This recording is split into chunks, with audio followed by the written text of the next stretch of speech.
All right. Testing some audio here. A little bit of pre-show. Waiting for the other guys to get on. It is August 24th. We're not quite live on video yet, but we're going to just go ahead and record a little bit of audio for everybody that downloads the show. Yeah, we'll probably talk about the Manti Teo doc, maybe UFC stuff.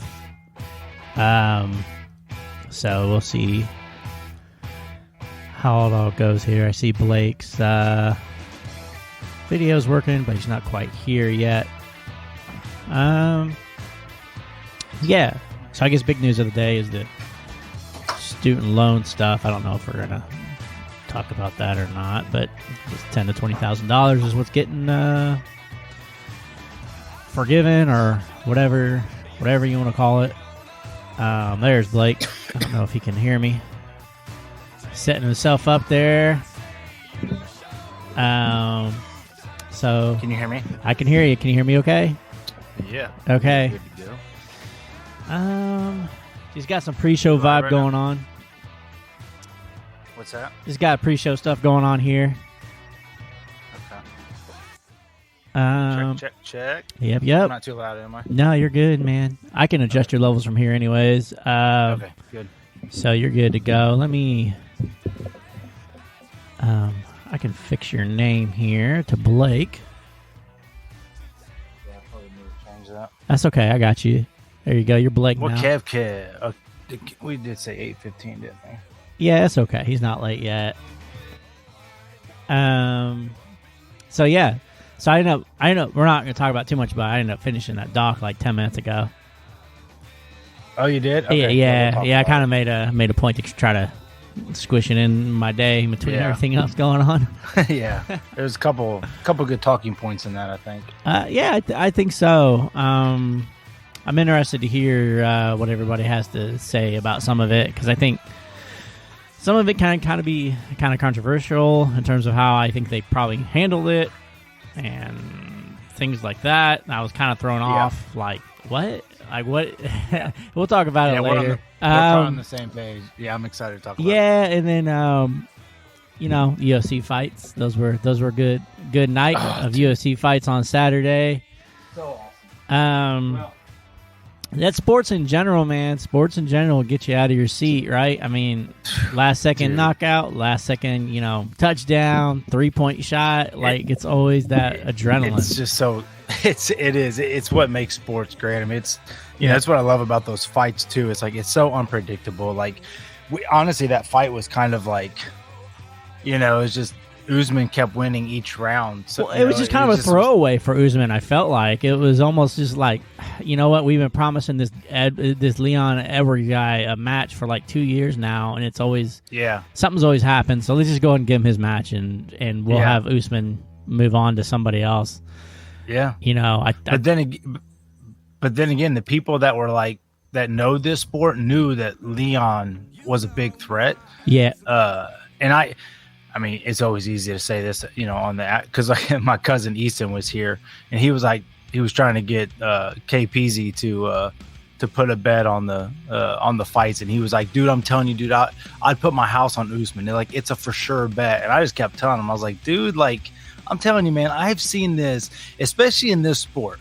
As soon as you're like considered a GOAT, your time's almost up. Yeah, And in a way, it kind of stinks because it's like Usman probably would have got the most recognition. I don't know. There's this thing in MMA where it's like when you're so dominant, I feel like people don't even appreciate you. I think people appreciated Silva. Like I think Silva was appreciated. Liddell, Couture, I think those guys were appreciated. Yeah. I do think they do get appreciated. Yeah, well, and of course, I'm looking at it on such a small scale. What up, Kevin? I know you guys are talking about appreciation. Who's not appreciated? Blake, in his own house. Boy, everybody on this podcast feels the same way. No, we all don't feel appreciated. Right.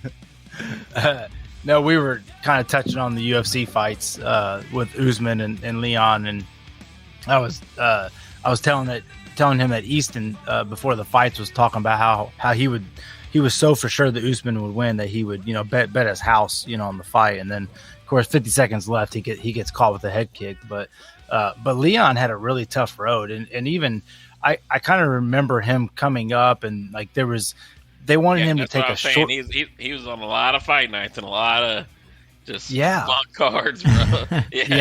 Yeah, they didn't really push him, which is really odd, and so it was even more rewarding to see him win. He's not a big trash talker, he just goes in there, does his business, and leaves, So, but I didn't know this. I guess his mom was 15 when she had him. His dad, I believe, has passed away, but he was involved in drugs and jail, and I'm pretty sure he got shot. And then just one of those stories where he's just walking by a gym, and his mom was like, "I gotta get you off these streets.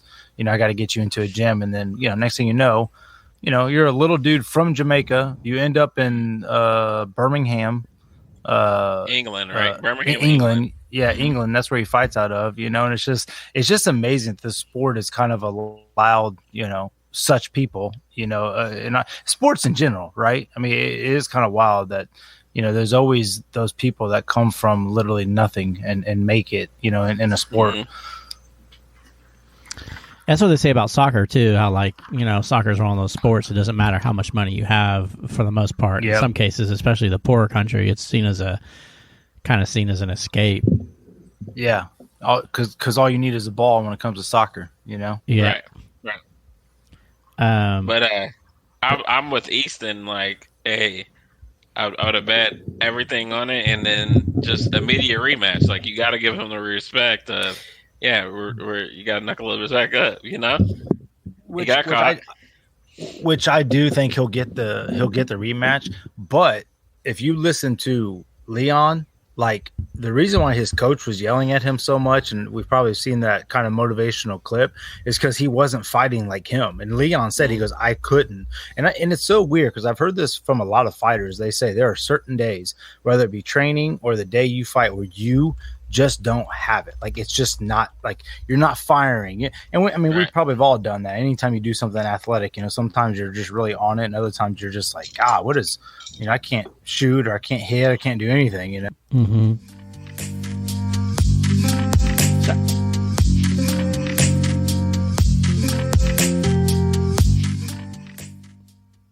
Kevin, you missed the fuck Richard out. said, cut the crap. Grab my whiskey. I'm trying to get drunk. We don't care what R. Kelly did.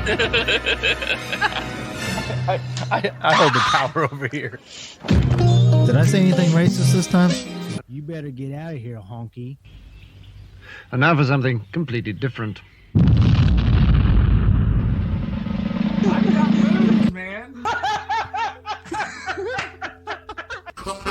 Well, two honks and Kim just messing around. You'll never know what they talk about on two honks. Two honks and Kevin. You might hear something about the NBA. Maybe they'll just make your day on two honks and Kevin. It's sports and life and family too. Let's all listen to two honks and a Kevin. Yeehaw! I just crapped my pants.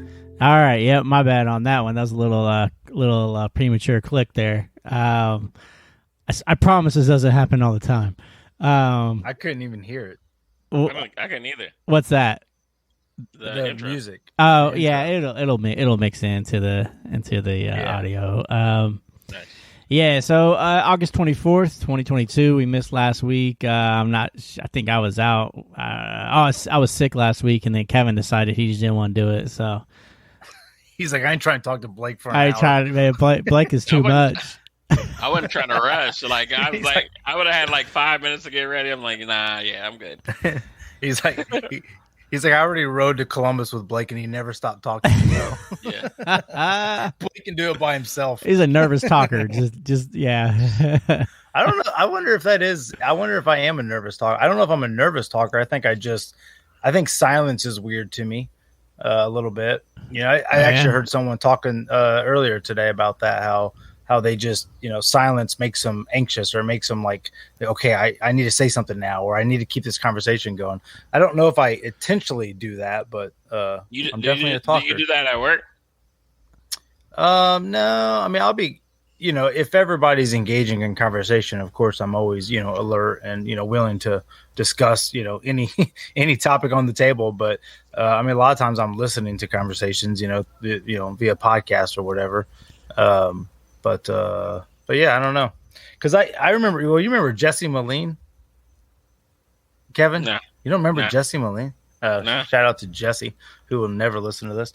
I remember he was very much like that, but this is something he would always do. And I don't think I do this, but he would always end it with, he would end every sentence. So you had to reply. You know what I mean? You know what I mean? You know what I mean? You know what I'm saying? You know what I mean? Yeah. So I know exactly what you're saying, Cartman. Yeah, exactly. So anyways. So what's up, boys? I'm trying to figure out whether or not we're on Facebook here. Hold on. Hang on. I'm going to stop the melon recording. Great. We're still recording on audio, though. Richard. Hold on. Man. I broke the recording. Hold on. See if I may have accidentally kicked them out. So I guess this is what I get for taking a week off. Sorry about that. Let's just... There you go. And there. Now, while we're waiting for him, I have no idea what he was talking about. Kevin and Blake went to high school together, so a lot of times their conversations go into territory where I can't really speak much on. Let's see if I can get them back.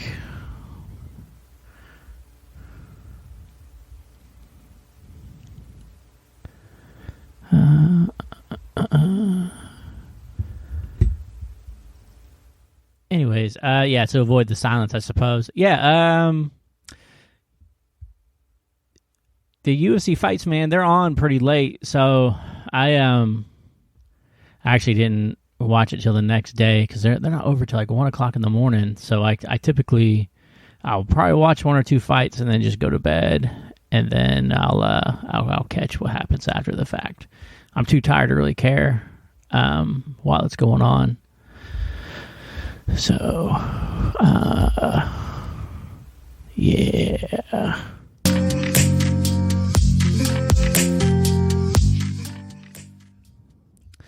All right, yeah, we're gonna skip doing the intro a second time. We'll just act like we were live. We didn't miss the last 2 minutes, so my bad. Sorry about all that, people. So yeah, Kevin, did you watch the fights? I did watch the fights via TikTok. I fell asleep a couple of times just because I felt like you know how when you're tired, yeah. That's the whole thing about going and watching the fights. Like I could be tired, but when I'm around people, like I'm up and I'm watching. But like if you're just laying on your couch, and you're chilling. Anytime I'm paused and comfortable, I'm out. Yeah, but they were good fights. Streamed on TikTok. That's crazy. They're streaming them on TikTok that easily. Dude, now. the WWE stuff, like it's easy. Just stream. They've been doing that on Twitch and YouTube for a long time now, where the person will sit there and he'll sit there and he'll be like podcasting or doing something, and in the background will be the show, or he'll act like they're acting like they're playing a video game, and that's what's on TV. People send them money on TikTok. Basically, mm-hmm. Dude, that's crazy. It's like $1 donation. Like that's how Blake. You should have been doing this the whole time. No kidding. Be making money off these parties. I should just be live streaming my parties. Dana's coming to your house. That's pretty much what people do. Yeah, they set their phone on a stand, and then they're watching the TV, and some of the people just walk around. It would be fun to do like a because like Brendan Schaub does that fight companion. Joe Rogan actually started it, but since he moved to Austin, I guess he doesn't have the access to as many people from LA. But they basically just record a podcast, while they're watching the fights, but it always, like, he did one with Burt Kreischer the other day. Actually, it was Matt Mitrione, who's from Indiana. If you guys remember him, Burt Kreischer and Brendan Schaub, and they actually were covering the bare knuckle boxing fights because Mike Perry was fighting Michael Venom Page. But anyways, and it's basically what we do on these Saturday nights. You end up talking about the fights, but you also talk about life or whatever. So it would be interesting to have a couple of ours recorded. We were cracking up Saturday, man. We were just clowning on each other and whatnot. So anyways, well, yeah, it was a good night of fights. Yeah, it was good. Just wish they weren't on so late. I got to the main event and was like, I don't even care who wins right now. Yeah, I'm so tired. Yeah, it sucks. It does stink that they're on so late. Yeah. So I guess we could just move on to what's probably going to be the conversation of the night. Yeah, probably. Yeah, let's do it. Did you watch? Go ahead. Yeah, Kevin, you watched it, I assume? I watched both episodes today, yes. Okay, I did the same. Actually, I just wrapped it up about 30 minutes ago, so it's still kind of fresh in my brain. Blake, go ahead. You were the one that kind of initiated this. Yeah, the Okay. So there's a show on Netflix called I believe it's called Untold Stories, but I'm pretty sure they're all like sports stories. And they did it on Manti Teo. He was a linebacker, I believe, for the Notre Dame Fighting Irish college team, for those that don't know. And he, was, this is one of those stories that I remember, what I'm saying? It was like, whatever, 5 years ago, however long. It's about 10 years ago. 10 years ago. 10 years ago. Uh-huh. Yeah, that's right. It was like 09 through 12, it's like 2013, I think, around there. 2012, 2013. Okay. Yeah, that was probably right. Yeah. I think he was in college from 2009 to 2012, 13 era. So anyways, but yeah, stud football player from Hawaii, like well respected. Like he kind of reminded me of a Tim Tebow. Like he was religious, but always seemed like had a great reputation. Of course, playing at Notre Dame and all that. So basically, what happened? He engaged in a relationship with somebody online. And would just have conversations with them.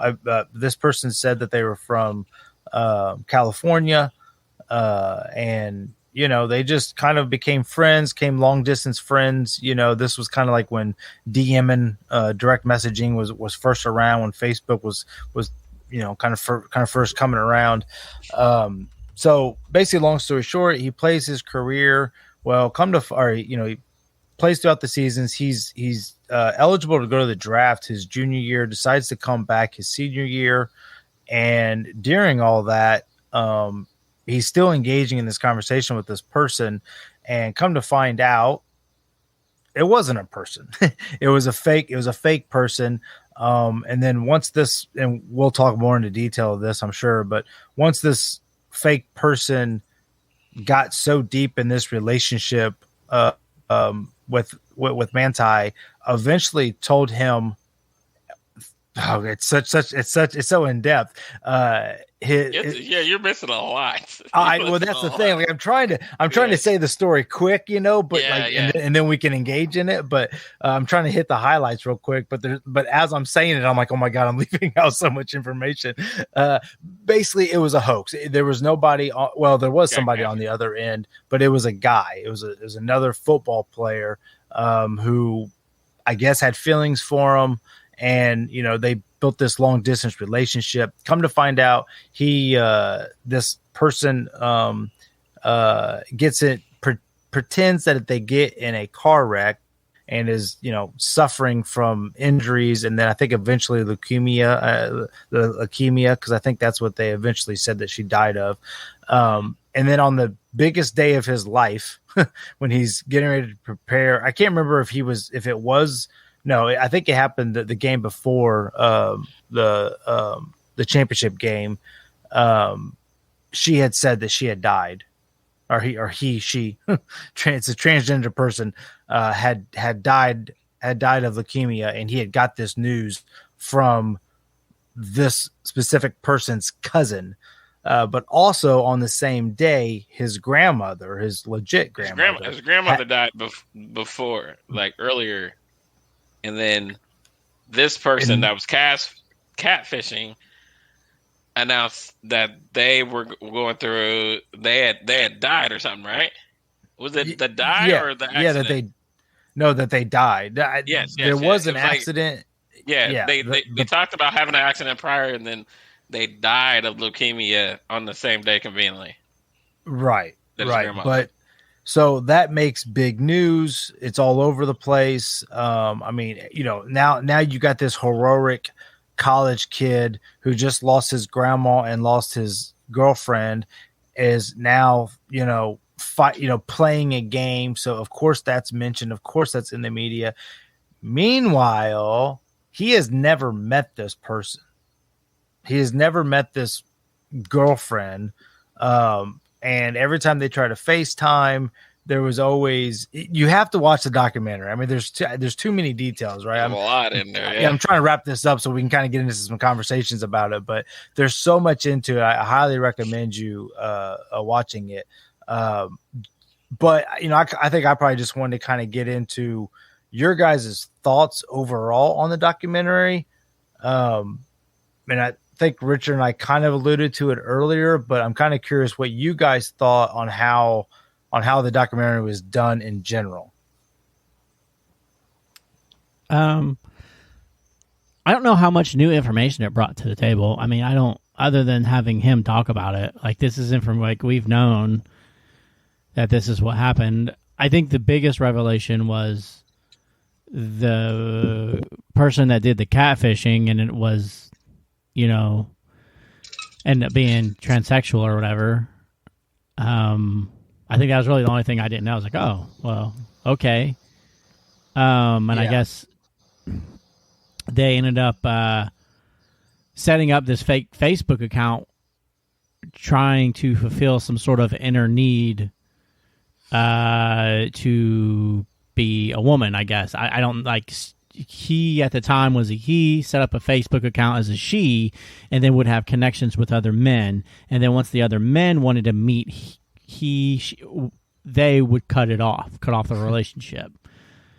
Richard's over there trying so hard to get the right pronouns. I have no idea I don't know what's going on. All I know is that this person did this thing. Somebody bail me out. I don't know, guys. He was like, how do I even complete this sentence? Yeah, I don't know. I've been doing the same thing, which I thought it was interesting too, that they showed, like, at the beginning of the documentary that, we were not aware that, I don't even remember the person's name. It was Lyanna yeah. I don't know. That was like Renault or something like that. Yeah. Lenal, yeah, whatever. Lene. Whoever he identified as. Man, there's so many details. It was so wild. Like, it's just. I honestly knew this happened, but I didn't know all of this happened because I didn't care back then. Like, I'm being honest. Like, I was like, this is when, like, Olivia was like 4 or 5, like, and I had no life because I was just sleeping when my kids were sleeping, right? Yeah. But it was so much like. Okay, let's just start. I feel like we should just break it down and. I know that's the thing. It's so much. So, like, the beginning of this. So, like, at first, let's separate, like, what's fact. Okay, so, like, I thought that this person, like, knew, like, when I'm thinking of the story, I thought that the person knew him, right? But it sounds like they didn't know of anything. It's all a friend request. And, like, we back then, we think that whole situation is weird. Like, hey, you're just taking a random friend request and you're just talking to somebody online, but that's what people do. Mm-hmm. Yes. Yeah, like, that's normal now. Yes. Like, so it's like, when I look back at all this stuff, I'm like, why was this such a big deal?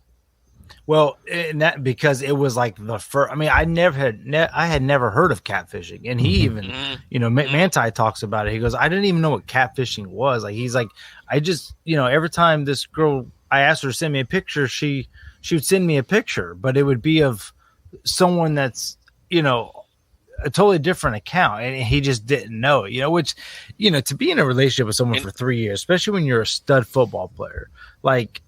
It's kind of weird to have never seen, met, had that face-to-face conversation with somebody. So, I mean, to me, that was the kind of the like, dang, dude, how, and he even said it, he's like, how could I, being the son in this house, the next generation, like be so gullible and to cause, to blame, because he blamed himself because, obviously this brought on, and that's what the documentary talks about, is just how much this brought on to his life and and how much he's been ridiculed and made fun of, and the memes, which, when I see that, it always takes me back to the human, just kind of, even like the stuff that's going on with Brittany Griner. It's just like, dude, like imagine being that person. Like you got duped. Like you don't even like, you're this stud athlete, but you become this anybody person that you want. Yeah, exactly. And you get catfished by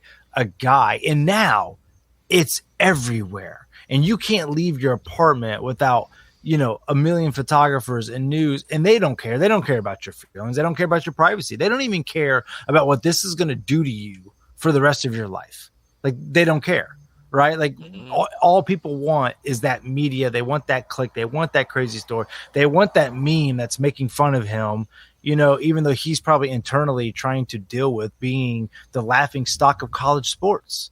The dude was up for a Heisman, for crying out loud. You know what I'm saying? Like you talk about like how high you can get, and then like your ego, pride, like everything just taken from you. Just gone down. Yeah. Yeah, it's wild, man. Oh, someone got a fresh haircut. Fresh fade. Did you make your barber cry? I did not. I did not. That Manti Teo cut. I don't think I could ever top that. I don't think I could make a barber cry. Well, I mean, it wasn't a podcast form, It's not like he was cutting my hair crying, but. Yeah. So Jared, we're talking about that Manti Teo pay-per-view. Good Lord, pretty much documentary pay-per-view. Yeah, no kidding. I think I think it's really kind of almost sad how I feel like the people that perpetrated this situation were kind of portrayed in a positive light in the documentary. It's like all y'all are the person from Deadspin, you're fucking scum. The person that did it, you're fucking scum. And I don't want to hear any of y'all bullshit about how you guys have learned from this and blah, blah, blah, blah. It cost that dude millions of dollars. It cost him who he was. And they even went on to say he was never the same. So you cost him everything. So don't. I did empathize with him, even if like, because then they try to allude to, well, maybe he had something to do with it. Like I don't think that he had anything to do with it. I just think that he like that's the life now, and he was just busy. You know what I'm saying? Yeah. Like I think he was just. Well, he even alluded to it. He even alluded to it. He even said like, I don't have time for girls. So it was like, well, maybe this was a perfect relationship for him. So he was just like, this is great. I don't need to deal with the girl every day. We kind of talk every night. She's cool. Whatever. It's perfect for me. I can focus on football here, and then when I can then, I can separate these into two different stalls or whatever, silos. Yeah, he was focused. I mean, he was there for a reason. Like he his thing was to get to the pros. Yeah, so he had, it's So that's it also fit. I watched bits and pieces of it and read a lot of stuff about it, but I mean, he grew up. He was Mormon, right? And so that kind of fit, like, hey, I have a girlfriend, but like, I don't have to worry about the, the temptations of, going against my religion and, having sex with her or anything, or, doing anything inappropriate. It's all over the phone. So I can see how, and like with the pictures that he was sent with timestamps and stuff like that, like he was like, I could see how he could be duped a little bit. And like, then also think about it. Like if this played out today, this would be a 5-minute thing that everybody would give the dude shit about. And then it would be the next day we'd be scrolling TikTok, but like back in, what was it, 2010, 11, 2012-ish, yeah. I mean, like, we had the internet, but like stuff stayed up. This was new. Yeah, it stayed in the in the headlines a little bit longer than it does nowadays. And so it was around, and people just gave that dude so much shit for so much hell. Yeah. Well, I remember. Yeah, and to your point, Richard, like I think that's what, especially towards the end of the second episode, like there was one point where I was just like, I was getting mad at the fact that they were making it, like they were so careful to not have it. And I think this is Netflix's problem right now. Well, Netflix doesn't make these now. Netflix, someone else makes them. They buy it. That's they buy them. Yeah, that's it. Okay, Netflix but doesn't make anything. Okay, well, that's fine. But it's the fact that like it felt like they were so careful to, I don't know what word it is, to defame or to whatever the transgender person. Dude, right? Like like if this person was you and I that did this and was just a straight person that just wanted to be an asshole and wanted to play a hoax, like they would have buried this guy. I felt the same way, because I was like, I wanted to feel sorry for that person this whole documentary. They wanted you to.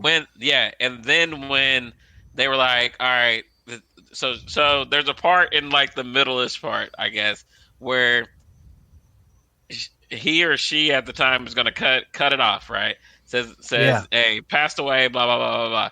Then they just can't get out of it. So they come back in and it's like, hey, he's talking to his sister. Alive. And it's like, I'm alive. And then the picture contacts the person that they're using the stuff to send the picture to him with all the things that he's doing. And I'm like, you're a fucking shitbag. Yeah, like you're that was my exact words. Like it was like, no, you're a fucking shitbag. Yep, you can understand the initial contact of like, hey, this is how I feel, and this is kind of how I deal with these feelings. I incidentally just kind of contacted this dude, and why couldn't you have done just like what you did with the other dudes when he wanted to meet you? Just cut it off. Like, why did you?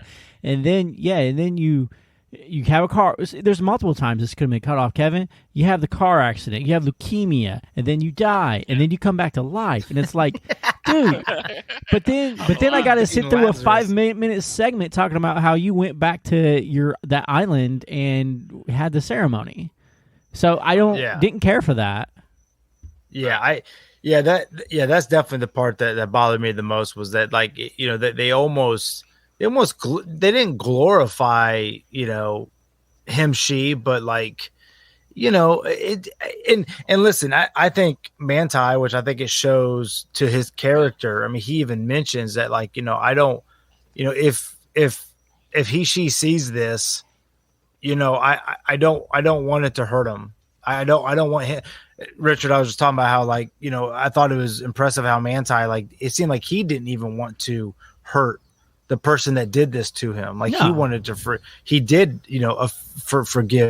him, for what he did. But, it's just like, and listen, I don't get it, because I don't really, do video games or even really, the Oculus that much. But, like, I get the initial, hey, I'm going to create a whole new world. Mm-hmm. I'm going to create me, and then I'm going to make fake cousins, brothers, sisters, people that look like they're related to me, and I'm just going to have fun with this guy. I'm just going to see, how far I can, do this fake life with this person, and then it snowballs, and then you're just caught in this like, well, this is innocuous. This is me putting on my, I come home from work and I play my video games and I become somebody totally different, but you're doing it to a real human being, and hell, it may be the first situation where we've seen, like it get played out in reality. Right. Yeah, it was really unfortunate. Really sad situation. And I think it's up to Manti to forgive the guy, not me. But at the same time, you don't have to glorify the person that did it. I mean, they glorified the person that did it throughout the whole 2 hours. Yeah, they really did. Yeah. I felt like that too. Like, I didn't think Lene was gonna get that much time, but. They faced no consequence though. That's the. Did they face any consequences? Yeah, that's what I'm saying. Yeah. Like no trouble or anything, and you cost this person. Yeah, millions of dollars. Just go move back to an island and get long hair. And I'm not even gonna. And I'm not. And it's like, forget the money. Like look how many family members and loved ones that you manipulated and hurt. Yeah. You know what I'm saying? Oh yeah. Yeah, there was a lot of hurt feelings in there. That's a lot of work. Dude. That's all the work, Yeah, but I mean, I don't know. And not only that, you probably made money because, like, this person was all on these shows on Dr. Phil, and I didn't know that part. Like, I didn't all these shows trying to figure out stuff and work through it. Yeah, it's just sad to see someone's reputation, career, like when you think about, and you see their parents and just how, like, all of us, right? Like, you just imagine if that's one of your kids, where it's just like something gets thrown onto them, or they get labeled a certain thing, and it just ruins the reputation. He did nothing wrong. He did nothing wrong. Like, he just got. I mean, we live in such a society where it's okay to victim blame. Your car gets broken into. Well, did you have it locked? Did you have it in your garage? Yeah. Did you? This should not have happened. It doesn't matter. Yeah. Right. It's my car. Yeah. It's my shit. Like, I like that, Richard. Yeah. And they did the same thing with Manti, where it's just like, dude, it shouldn't have happened. Like, period. He shouldn't have to face the consequences he's facing. Yeah, other human beings shouldn't treat other human beings this way. So don't glorify. Like, I don't care if they're transgender or not. Like, don't. No, it's got nothing to do with the person being transgender. It's just you're an asshole. Like, that's all that is. You literally tried to, and pretty much did, ruin someone's career, rather if you meant to or not. And that's what makes it kind of interesting, right? It's like this person really did like him, like really did want the best for me. Like, probably, if they were friends, they'd probably be the best of friends, as guy, like, care for each other and call each other after the games. Like, they could have had that relationship, but instead he obviously, was gay and liked him. That's the other thing that sucks.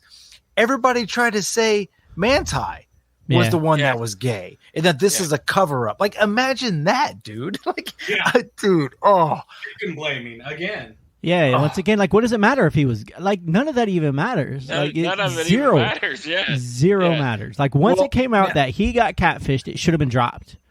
It should have been dropped. Yeah, but I also think this is where having people around you that is telling you what you should or should not say for your career or for the universe. Like, you got to think, when this happens, I can't just call up ESPN and be like, I want to tell the truth. Mm-hmm. I've got the college to protect. I've got the NCAA to protect. I got my family to protect, my friends, my teammate, all that. Right. Mm-hmm. And I know he kind of made that comment of, like, there was like a couple of days where he just had to go along with the story, even though he kind of knew the truth. Mm-hmm. But it's like, I couldn't just come out to the media and be like, still having going. Yeah. Yeah. Cause that's what I always think about, what I would have done in that situation. I mean, I'd have been like, look, I got to fess up, dude. I'm an idiot, man. I don't know what catfishing is, but I just did. I got catfish. I'm sorry. I can't believe y'all can make fun of me, but I can't believe I fell for this, and just get it out there. Yeah. But you got that man pride though, too. Like, I'm the big guy on the campus. I'm the Heisman candidate. Like, People can't know that I got catfish. You know what I'm saying? And especially then, I mean, it's easier now. But then, what are people going to think that I met somebody on the internet and you know what I'm saying, or I did meet the person on the internet? So, it's a different time thing. Yeah. I would like to meet someone on the internet nowadays as compared to back then. I mean, even though it happened frequently, it was still kind of a shun. Yeah. Well, even now, like I've heard about athletes talking about how they don't even want to message a female online because then that female takes screenshot, sends the Instagram tag. Look who's trying to holler at me. And it's just dude, it's just so exhausting. I also saw this, and I kind of hope that this becomes a change.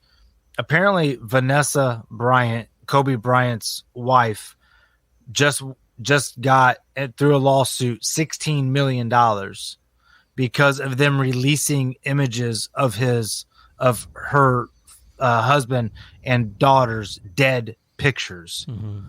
And you know what? Good for you. Mm-hmm. Like, she doesn't need the money, but good for you because this has to end. It's not about the money at that point. Yeah, because no different than the Manti Teo. Like, this stuff has to end. Like, you have to stop literally ruining people's lives so you can get a click, so you can make money, or you can make a quick buck. Yeah. Yeah. That's all that was, is the police officers at the scene took a picture and then sold it to TMZ or some journalist who then sold it to TMZ who released it. It's just, and it is sad. Like and if I'm not mistaken, I think that's how she found out was through TMZ. Mm-hmm. What, did they have the picture? No, that her husband was dead. And that it was Kobe and his daughter. She apparently, I'm pretty sure that's true. If I remember right, like that's. I remember reading that too. Like, I don't know if it's like really? I don't know if it's true, but I can state I do remember hearing that she found out through a news site that he was dead. I can see that. I can see that. I mean, when you're famous, like when you're famous like that, it's kind of hard not to. Yeah, I mean, I guess there's a fine line there too, right? Because it's like that is the job of the journalist. Yeah, it's the more information as you get it. Because honestly, they'll whatever rules that they break, they're gonna make more money off of the initial. I pushed this out first, and then I'll just pay what I owe later. You know what I'm saying? Yeah, they don't care. Well, I mean, that's journalism. I mean, it's baked in. A lot of sports journalism now. It's not about being right. It's about being first. Yep. Yeah, and then we'll work out the details later. Yeah, absolutely. we'll follow up on by Adam Schefter and Sham Sharani and these insiders, because for a vast majority they get them right. I mean, there's very few cases where Woj and these people don't get it right. Yeah. Uh-oh. Oh man, kick him off the show. You give that dog the shock system. Yeah, there you go. Yeah, I mean, but then again, it's like when you see word, I saw that when you see an article from those people that you mentioned, like I kind of do it with Errol Hawani in MMA. It's like once I know that he wrote it, I believe it. That's the guy that gets the scoop, a verified source. Yeah, well, it's why I have Woj and Schefter and Rami on push notifications from Twitter, because I know when they tweet it, they just didn't get one text or one call, and now they're posting it. They vetted it. You know what I mean? Yeah, right. And how they vetted it, or what method, because either A, they're paying people, or whatever. That's neither here nor there to me, as the consumer. But I just wonder, with more and more people like suing, like I just thought about Hulk Hogan, like he sued, and for that sex tape or whatever that was released of him. It's like, if more and more people do this and more people keep winning, like I'm hoping it'll keep our news sources accountable, and also because I think what a lot of people are suing him for is for defamation of my name. Yeah. Of your character, of your name. It was like that kid that sued CNN over that, and he won big time. Yeah. Yeah. I mean, same thing, right? Like if you get perceived the wrong way, in news, and that's what CNN did. Yeah, they basically gave an incorrect perception of what he was doing, and that's dangerous. That's why he was able to sue. Was it defamed his character? He's like, that's not what I was doing. Yeah. But I mean, I think now we're all pretty cynical and pretty aware when we watch these different news channels. If you watch them, I don't watch them very often. Yeah. I might see them pop up on a Facebook or a Twitter or an Instagram feed, but I always take it with a grain of salt. But I'm very skeptical of what they say based on their known bias or leniency towards one side or the other. You know what I mean? Well, I remember Tucker Carlson got sued a couple of years ago. And his escape clause was that I'm not a news source. I'm entertainment. And that's basically that's what they go by now, is that we're not news, we're entertainment. Isn't that what Alex Jones is going through? Yep. Yeah. Yeah. Yeah. That seems like that's been drug out. Like, what is that whole thing? Like, I've just seen snippets of it with Alex Jones. A lot of it is over the Sandy Hook stuff, where he was saying it wasn't real, it didn't happen, and then because of him saying those things, people came out and started attacking the parents, and so the parents are suing because of what he was saying that caused all that, and so now it's getting dragged out, and then. Kind of a offshoot of that, I guess Alex Jones' lawyer accidentally sent Alex Jones' entire cell phone to the parents' lawyer, and messages, emails on that phone. On that phone, Alex Jones had sent a naked picture of his wife. To somebody else without his wife's consent. And he got caught because of it. On top of other things, and now things. Yep, and now they handed it to the January 6th committee now has it, because there's a bunch of stuff in there now that people are about to get hit up on. It's wild. I don't really like Alex Jones or dislike him. I think he's just actually a very entertaining, big character of a person. He really is a nut. Like, if you see him, he's a character. And I think that's his angle, and I think that's how he's trying to kind of get out of this whole court thing. Yeah, but all that stuff right there should be illegal. Nope. Nope. What? Getting all his information, dude. It got sent to the other lawyers. His lawyer sent it on accident. His lawyer sent it, and then they gave him an out clause that said, and then the lawyers didn't take it. So they said, "Okay, it's free game now." Okay, but here's my thing: if he sends a picture of his naked wife to somebody, that's on him. It is. That's personal.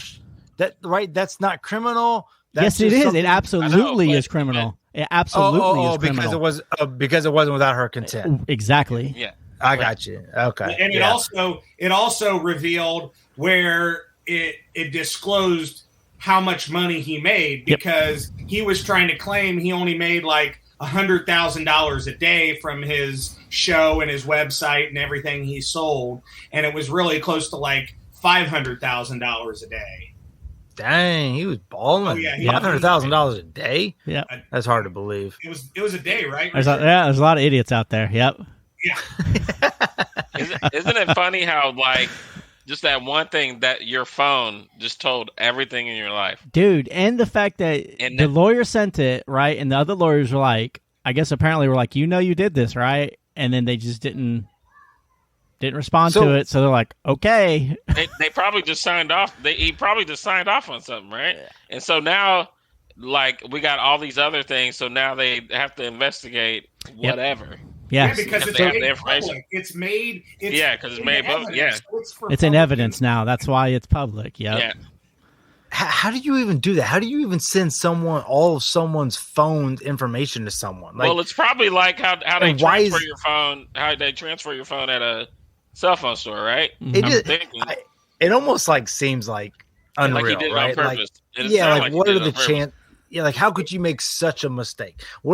How could you have your phone up and then all the information on that phone? Why would it even be questionably sent to the other lawyer? Like, how does that lawyer's name even get to the sent box? You know, weren't they like trying to send partial information? Like they were trying to be like giving of information, transparent. Yeah, being transparent with the other side to kind of gain some leniency or to gain like they're cooperating.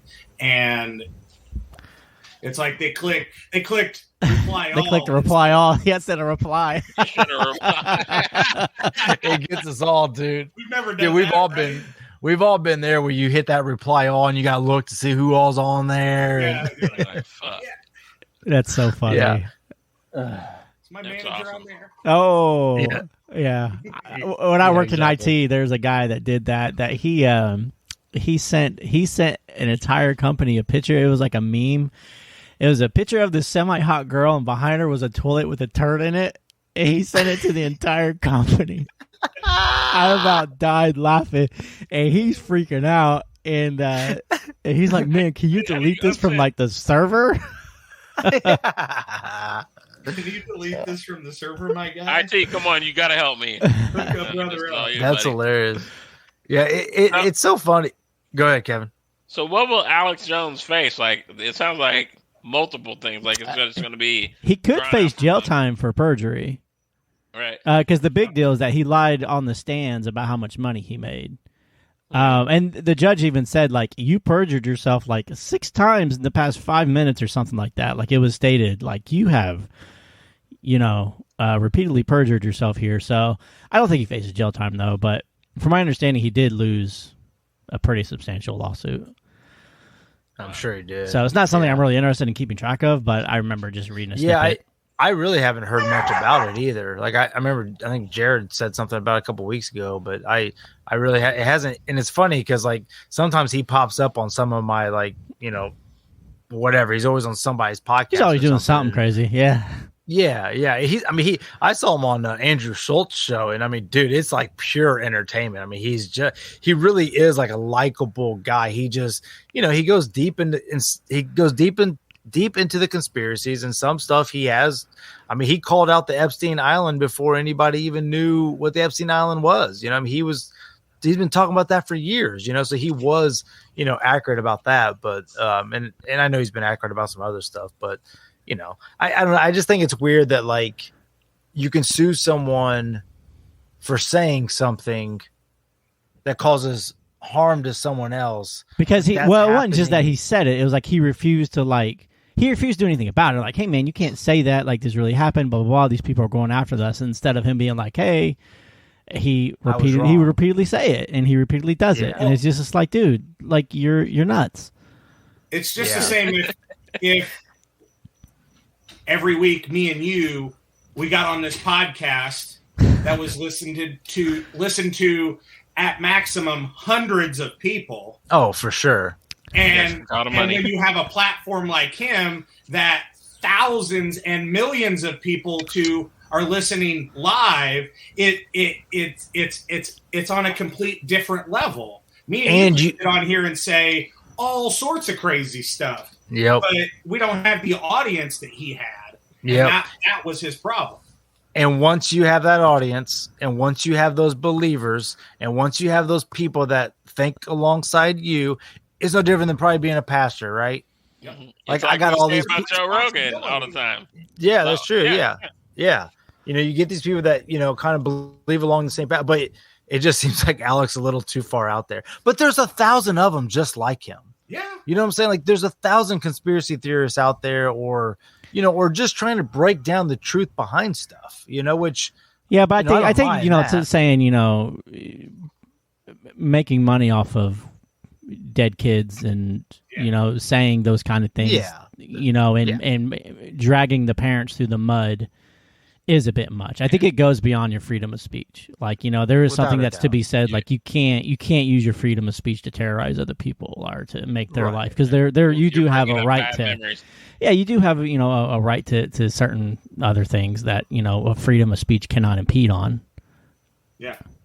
Yeah. So I get all. Yeah, I get all that. It's like don't be a fool with your words, especially when you have an audience, and for sure. I mean, that's something I think Rogan has at least tried to be careful about, like he's kind of gotten out of the political talk and the COVID talk. Good for him.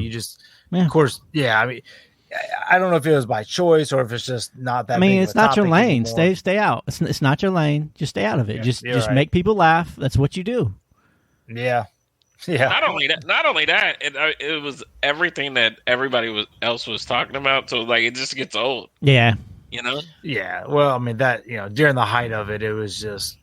All of us would talk about it. Like you couldn't. Yeah. Like it was such a which that may have been part of it. Is all the media behind it just kept driving in money, so they just kept putting that fear factor in us, and make whatever. And we've been down that road. I don't even want to go down that road again.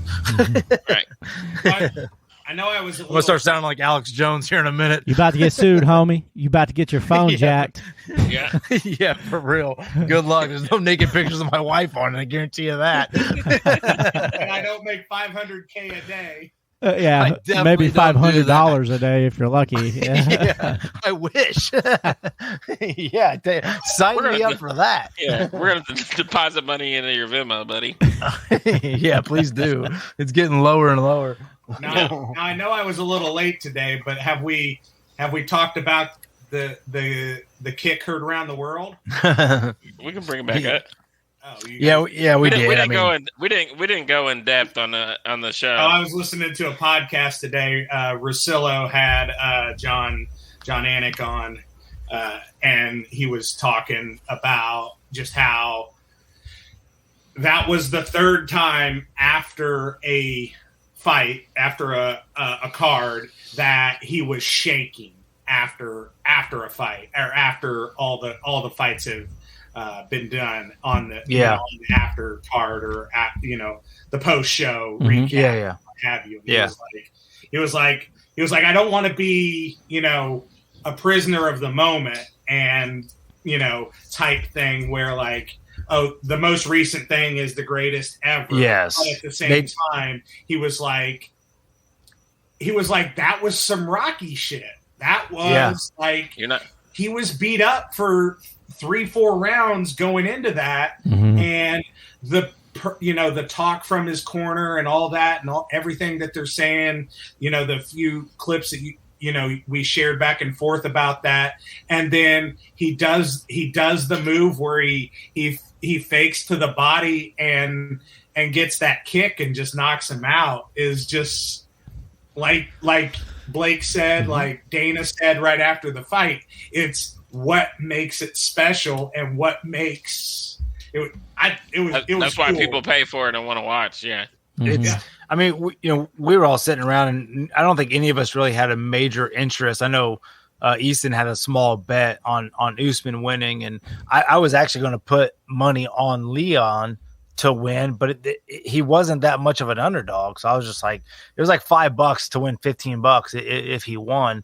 And I did think he had a chance, but he's being dominated. He wasn't being dominated. I mean, he was in the fight, but kind of like what I was saying earlier is like, we kind of zoned out.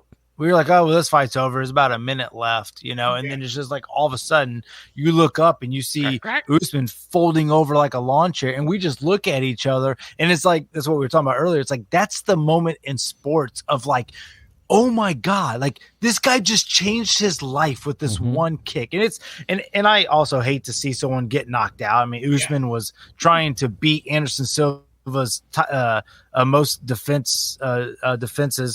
He was chasing something, and how much that means to him and his family and all that, but it's like, on the other end, you got the dog that's still trying to make it, still trying to taste that gold. And then you witness it, and then you see his emotion, and then you hear the interviews, and talking to your mama, I did it, mom, I did it. Like, oh my God, dude, there's no other sport. I don't know if there's another sport. Like when you see Steph Curry say, thank God, thank my parents, like it's one thing, right? But when you see someone that literally gets punched in the face for a living to provide a better life for his family, I mean, dude, it's gladiator stuff, right? Like I think it's what kind of makes us all tick in a way. Yeah, I mean, anything that physical, like, wells something up in you, like, yeah, and this is in by no means comparison to what happened Saturday night, but Saturday morning, like a dumbass, I signed up for a 5K and I went and ran, and like I was not prepared for it. I injured my knee. I played basketball half court like for 45 minutes one time since then, and had done no physical activity until Saturday. So I was out there, and there was a coworker that I knew, that I worked with in the branch before I got to with my current position at the bank, and he ran the 10K. So the 10K started at 8 a.m. and the 5K started at 5. And so I'm waiting at the finish line for the 5K to get ready to start, which the start finish was about a half a mile difference from each other. And so I was waiting for him to get done to kind of cheer him on. And he was like, oh yeah, I signed up for the 5K too, but my knee's bummed, so I'm not sure I'm going to be able to go. And so like in that time, I talked him into going to the 5K with me. And then he dusted my ass and left me. And because my knee started to stiffen up, and then halfway through I had to piss, and then halfway. That's why. Yeah. Well, and then another further into it, I felt like I had to throw up. So like, I was trying to listen to my body, but I still wanted to finish. And yeah, for sure. We get pretty close to the end, and he comes around the edge, and he's just cheering me on. And when you're you're out there by yourself, you're with other people, but like you're by yourself, you don't know these people. But then you see somebody and he's struggling. He just ran 6 miles, and he's running another 3, and he's cheering me on. And and then he's standing there at the finish line waiting for me, cheering for me. Like, we need to bring him to the Tough Mudder. Oh yeah, you'd love cheerleader. We get smoked. It would increase our non-white numbers. So there you go. Oh, nice! It double it. Hey, man! If Kevin would have showed up Saturday night, I would have had 2 black guys at my party. I mean, dude, I'm so hip. I don't even know what to do anymore. One more, they would have said there's gang activity on Congo. Yeah, you got the cops called on you. Yeah. If I had one more, the whole neighborhood would be on watch. It'd be on Facebook. Oh yeah, on that neighborhood app. Get ring notifications. Yep. What's going on over there? I heard gunshots. Yeah, exactly. Stuff in the air. Yeah, I smell something in the air. Yeah, for sure.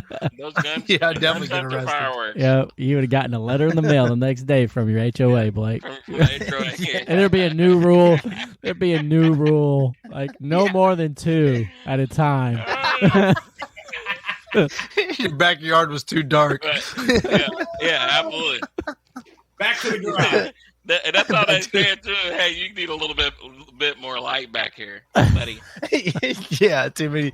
It's so funny, dude. Too many at one house on one street. That's sad, man. Capacity. In Johnson, South man, County line, in Johnson County. Yeah, exactly. So how do you think Usman will come back after this? It's hard to come back after being actually knocked out. This is the first time he's ever been knocked out anyway. Well, and that's what sucks. I mean, dude, I've obviously watched the sport so long. When you see someone take a knockout like that, man, especially at his age, he's already got really bad knees. I would love to see him come back, try, How old is he? I think he's 30 something, 33, 34 maybe. Okay. But I mean, he's been around for a long time. It's hard to defend that belt. Like 12 in a row or 11 in a row, like. Yeah, and I haven't 3 times a year. So he's 35. Yeah, 35. He's 35. Yeah, so he's fought a lot though. Oh, he has. I mean, he's been a champion for a while, but and a lot of people say that once they're champ for a while, and then once that belt gets off them, it's such a relief. Like it's such a stress reliever. So he may. I would like for him to take a year off. Get your head right. Get back. Let Leon. I mean, he deserves a rematch, but go let Leon, fight Jorge Masvidal or freaking whoever. Because that's somebody he's been wanting to fight for a while. But or he can fight the winner of Nate Diaz versus Hamzat, which will more than likely be Hamzat or whatever that guy's name is. So. So yeah, some of that OG spirit he can. Dude, if up. Nate I'm telling you right now, if Nate wins that fight, I will run naked and jump into my pond, all up in the lily pads. I don't even care. It would be a miracle if Nate wins that fight. A miracle, like a legit. Put it in the Bible. Miracle if he wins that fight. I'm serious. Like that's how badass that other guy is. But Nate's wrestling isn't that bad. I mean, didn't he tap out Connor?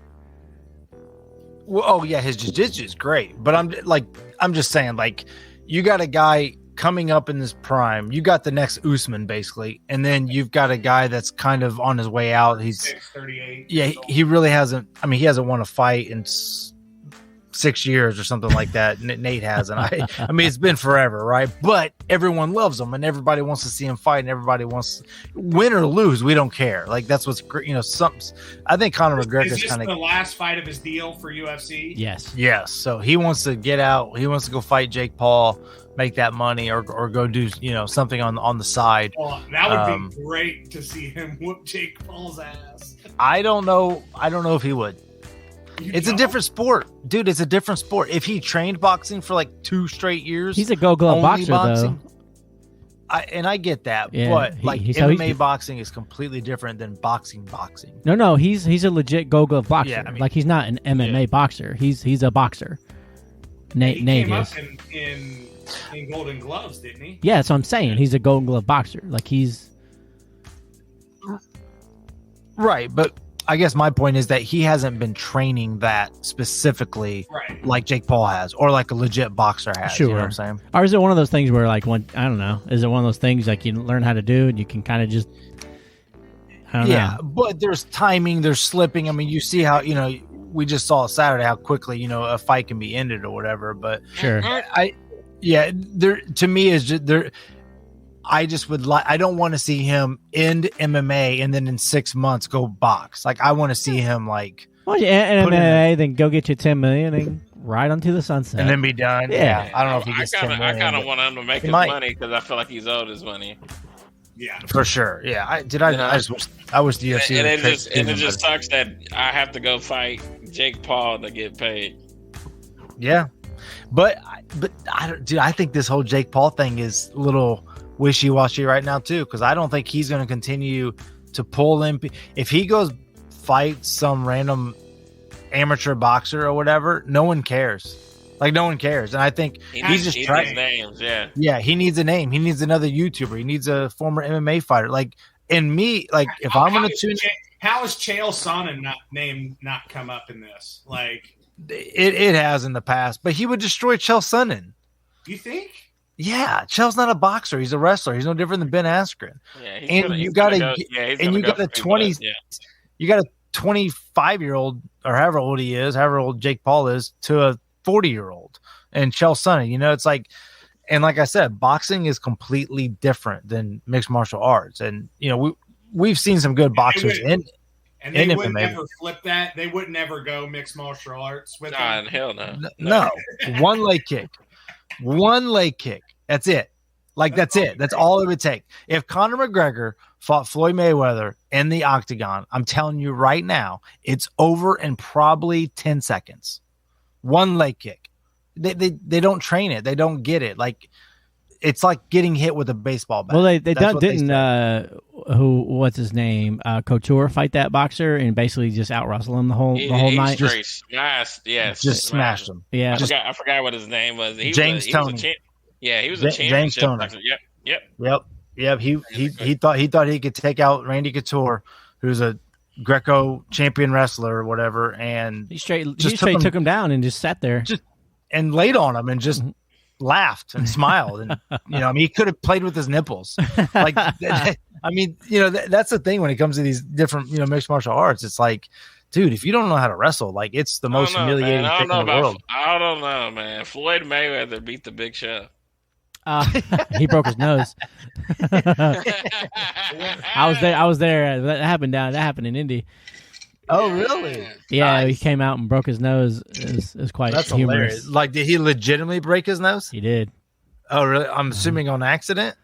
I read stories that Big Show told him to hit him for real. Like, but Big Show didn't think he'd like break his nose. But gosh, like, he's like, Big Show didn't care. It's like, whatever, okay. So just give me another beer. Yeah. What was it? Homeboy on Saturday, Luke Rockhold. Rock. Yeah. Just blood all over dude's face at the end. Like, you might have won this fight, but dude, that was great. I'll go off on that too. That was almost inspirational. I think Luke's a little bit of a jerk, and Paulo Costa. And now that I've heard more, a lot of people say Luke is a great guy. Like, I've heard multiple other fighters talk about how great of a guy he is, but he comes off as kind of like an a-hole in interviews. Mm-hmm. But I know he wanted to end that fight so badly on top. And you saw, like, he was gassing the first round. I don't know what happened. He was like, he had his hands down in the other. It was weird. Was like, his corner's like, why aren't you going? Like, yeah, go after him. And yeah, I really haven't heard any excuses from Luke. I don't know if something happened in his camp, but you know, everything leading up to that. Yeah, but it's like Salt Lake's in the mountains, but like it's not Denver where it's like mile high, but like. But then again, leading up to that, those guys are in such great shape that really should not, you know, affect them. Exactly. I personally 20 minutes into the first round, putting his hands on his knees. Like us at pickup.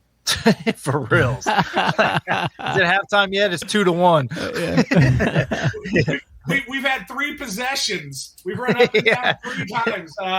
Yeah. Where's the water girl? This game point. Yeah. But I think what happened is, so Luke hasn't fought in 3 years. Former champion, for those that don't know, hadn't fought in 3 years, and then he went up against this dude and realized this guy is a monster, like so much stronger, so much bigger, cuts a ton of weight, came in there probably 20 pounds heavier than Luke, and Luke nailed him through some heavy kicks, like really tried to. Like, every punch had bad intentions on it, and the guy Paulo Costa he just budged. So at the end, when I saw Luke reverse him and then rubbing that blood on him, like, I knew that was all the validation that he needed in that moment to be able to go retire. You know, and according to him, he's going to retire now, but you know, once again, that was just such a crazy fight, dude. I love having the guys together. It makes it so much more fun to watch it all together. You ready for some football, Blake? What's that? Ready for some football? I guess. Hey, KPZ's mad at us because we don't ever talk about football. Okay. So I guess you guys need to talk about football from time to time. We need to have KPZ on here so he can talk football. Yeah, I've already talked to him. I saw a Twitter or TikTok or something where if you just bet the money line underdog in every game every week last year, you would have won 62% of your games. Oh, really? Yeah, just the money line favorite, or against the underdog, against the money line underdog. So if you'd have just bet the money line underdog of kind of like the Jaguars versus the Colts in the last game. If you just bet the Jaguars, you would have.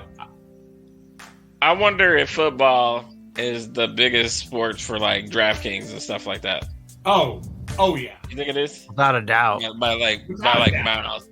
Like, because I often think like I actually like betting NBA better because it's live betting, or any basketball. I like live betting better. But like I can understand the football thing aspect of it.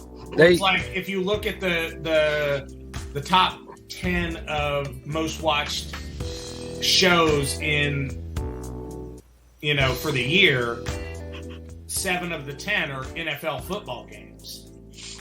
Yeah. It's wild how they have been able to grab the fan bases. And I don't know if it's because it's one game a week. I know fantasy football has definitely helped. But the games are so long. Dude, and I mean, like, the playoffs were just fire this year.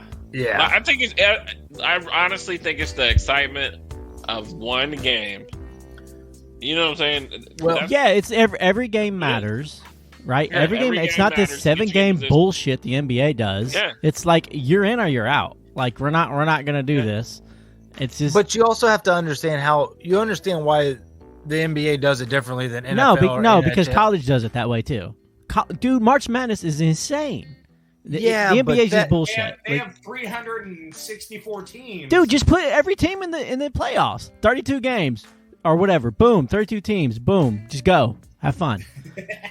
Yeah, but what I don't like about it is that I feel like you never find out who the true best team is at the end of the year. The one that won all of it is going to be your best team.